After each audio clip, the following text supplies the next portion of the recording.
কথায় আছে নামেই তালপুকুর অথচ ঘটিও ডোবে না। এখানেও অবস্থাটা ঠিক একই রকম। নামেই রায়গঞ্জ মেডিকেল কলেজ হাসপাতাল, এদিকে অর্থোপেডিক বিভাগের বেহাল অবস্থায় মাথায় হাত মানুষের। রায়গঞ্জ মেডিকেলের অর্থোপেডিক বিভাগের দুরবস্থা দেখে চিকিৎসা কি পাবো না, সেই প্রশ্নই করছেন রোগীর আত্মীয়রা। দিনের পর দিন ধরে হাসপাতালের অর্থোপেডিক বিভাগের বেহাল অবস্থা দেখে রোগীর পরিজনের চিন্তার শেষ নেই। হাসপাতালে চিকিৎসাধীন অবস্থায় ভর্তি থাকলেও হচ্ছে না চিকিৎসা, অপারেশন, যার জেরে চরম দুর্ভোগে রোগী সহ পরিবারের লোকজন। কালিয়াগঞ্জের শান্তি কলোনির এক বাসিন্দা ফেব্রুয়ারির 9 তারিখে পায়ের হাড় ভাঙা নিয়ে রায়গঞ্জ মেডিকেল কলেজে ভর্তি হয়েছিলেন। আজও তিনি হাসপাতালের বেডেই পড়ে রয়েছেন পা ভাঙা নিয়ে। দুবার অপারেশন ডেট দেওয়া হলেও তা পিছিয়ে দেওয়া হয়েছে হাসপাতালের তরফ থেকে। বাড়ির লোক অভিযোগ করে বলেন তার মাকে 15 দিন হলো ভর্তি করেছেন, কিন্তু এখনো অপারেশনের তারিখ ঠিক করে অপারেশন করে উঠতে পারল না হাসপাতাল। পায়ের ভেতর যে প্লেট বসানোর কথা চিকিৎসকেরা বলেছেন, সেই প্লেট না থাকার দরুন এই চিকিৎসা হচ্ছে না। বেসরকারি হাসপাতালে চিকিৎসা করাতে যথেষ্ট টাকার প্রয়োজন, সেই টাকাও নেই। সে কারণে এখন সরকারি হাসপাতাল ছাড়া চিকিৎসা করানোর কোনো উপায় নেই। তবে চিকিৎসা হচ্ছে না এ কথা মানতে নারাজ রায়গঞ্জ মেডিকেলের এমএসভিপি প্রিয়ঙ্কর রায়। তিনি বলেন, দুজন মাত্র রোগী রয়েছেন যাদের এই সমস্যার সম্মুখীন হতে হয়েছে। তবে অর্থোপেডিক বিভাগে চিকিৎসক নিয়ে এতদিন সমস্যা ছিল, নতুন একজন ডিপার্টমেন্ট হেড জয়েন করেছেন। অতি দ্রুত এই সমস্যার সমাধান হবে বলে তিনি জানিয়েছেন। আপনারা আগেই জানেন আমাদের অর্থোপেডিক ডিপার্টমেন্টের সার্জনের একটা ক্রাইসিস ছিল এবং খুব রিসেন্টলি এক সপ্তাহ হলো একজন সিনিয়র অ্যাসোসিয়েট প্রফেসর জয়েন করেছেন। তো তিনি ডিপার্টমেন্টের এইচওডি হিসেবে কাজ করবেন এবং এরপরে আশা করি মানে এই যে অপারেশনের ডিলে, এই ডিলেটা কমানো যাবে।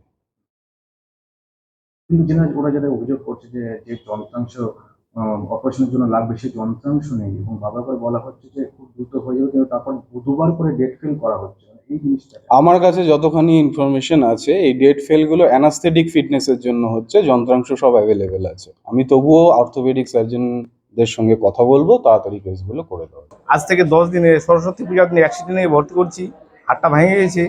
যে ভর্তি করার 2 দিন পরেও ডাক্তার এখানে ঢোকেনি।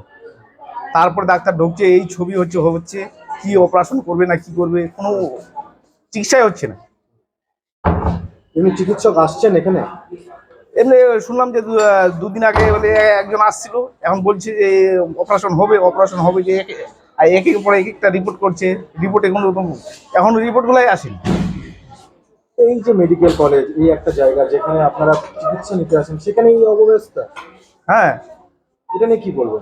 আমরা তো ভাবছি যে সরকারি হসপিটালে চিকিৎসা করলে ভালো হয়। আমরা গরিব লোক, অসহায় লোক, আমরা কি করে চিকিৎসা করব? পয়সা নেই, যার জন্য আমরা হসপিটালে ভর্তি করে রাখছি। এই হসপিটালে যা অবস্থা, মানুষ মরার। ডাক্তার কি বলেছে অপারেশন করতে হবে? হ্যাঁ, অপারেশন করতে হবে। মা গত 9 তারিখে একটা অ্যাক্সিডেন্ট হয়, তাতে বা পায়ে ফ্র্যাকচার হয়। ফ্র্যাকচার হওয়ার পরে আমরা ভর্তি করানোর আজকে 15 দিন হয়ে গেল, এখন অবধি অপারেশন করতে পারিনি। ডাক্তারবাবুরা বলছেন যে আমাদের যে প্লেটটা লাগবে সেই প্লেটটা হসপিটালে অ্যাভেলেবেল নেই। তো 2 দিন ডেট দেওয়া হলো, কিন্তু অপারেশন হয়নি এখন। সমস্যা হচ্ছে দীর্ঘদিন ধরে এই হাসপাতালে রোগী পড়ে রয়েছে, সমস্যা হচ্ছে না আপনাদের? হ্যাঁ, সমস্যা হচ্ছে তো। পেন, প্রচণ্ড পেন হচ্ছে, ওইভাবেই পেন কিলার দিয়ে মাকে শোয়ায় রাখে। কিন্তু এটা তো মেডিকেল কলেজ একটা, সেখানে দাঁড়িয়ে এই মেডিকেল কলেজ যে একটা রয়েছে, মেডিকেল কলেজে পরিষেবা পাচ্ছেন না, এটা সমস্যা। কি বলবেন এই মেডিকেল কলেজ এটা নিয়ে কি বলবেন? এটা তো কি বলবো, অমানবিকতার মতো একটা ব্যবহার হচ্ছে আমাদের সাধারণ পাবলিকের জন্য। কারণ মেডিকেল কলেজে সব কিছু অ্যাভেলেবিলিটি থাকা দরকার।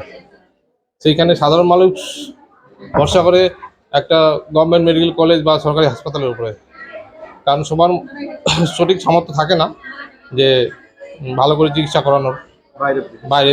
হ্যাঁ, তো সেই জন্য সবাই ভরসা করে যে হসপিটালে আমরা সব ফ্যাসিলিটি পাবো, সবাই সেই জন্য আমরা হসপিটালে ভর্তি করাই।